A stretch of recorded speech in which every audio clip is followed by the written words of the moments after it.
దానం నాగేందర్ కు హైకోర్టు నోటీసులు. బీఆర్ఎస్ తరపున గెలిచి కాంగ్రెస్ లో చేరిన ఖైరతాబాద్ ఎమ్మెల్యే దానం నాగేందర్ పార్టీ ఫిరాయింపు వ్యవహారంపై తెలంగాణ హైకోర్టు కీలక ఆదేశాలు జారీ చేసింది. ఆయనపై అనర్హత వేటు వేయాలని కోరుతూ దాఖలైన పిటిషన్పై సోమవారం విచారణ చేపట్టిన ధర్మాసనం దానం నాగేందర్ కు నోటీసులు జారీ చేసింది.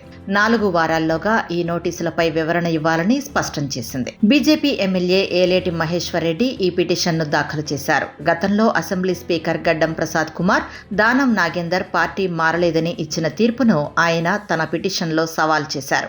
బీఆర్ఎస్ ఎమ్మెల్యేగా గెలిచిన దానం ఇటీవల జరిగిన లోక్సభ ఎన్నికల్లో కాంగ్రెస్ పార్టీ బీ ఫామ్ పై పోటీ చేశారని, ఇది పార్టీ ఫిరాయింపుల నిరోధక చట్టం కిందకు వస్తుందని మహేశ్వర్ రెడ్డి వాదించారు. ఈ నేపథ్యంలో స్పీకర్ తీర్పును రద్దు చేసి దానంపై అనర్హత వేటు వేయాలని కోర్టును అభ్యర్థించారు. ఈ పిటిషన్పై విచారణ జరిపిన హైకోర్టు ప్రతివాదులుగా ఉన్న దానం నాగేందర్ తో పాటు అసెంబ్లీ స్పీకర్ కు కూడా నోటీసులు ఇచ్చింది.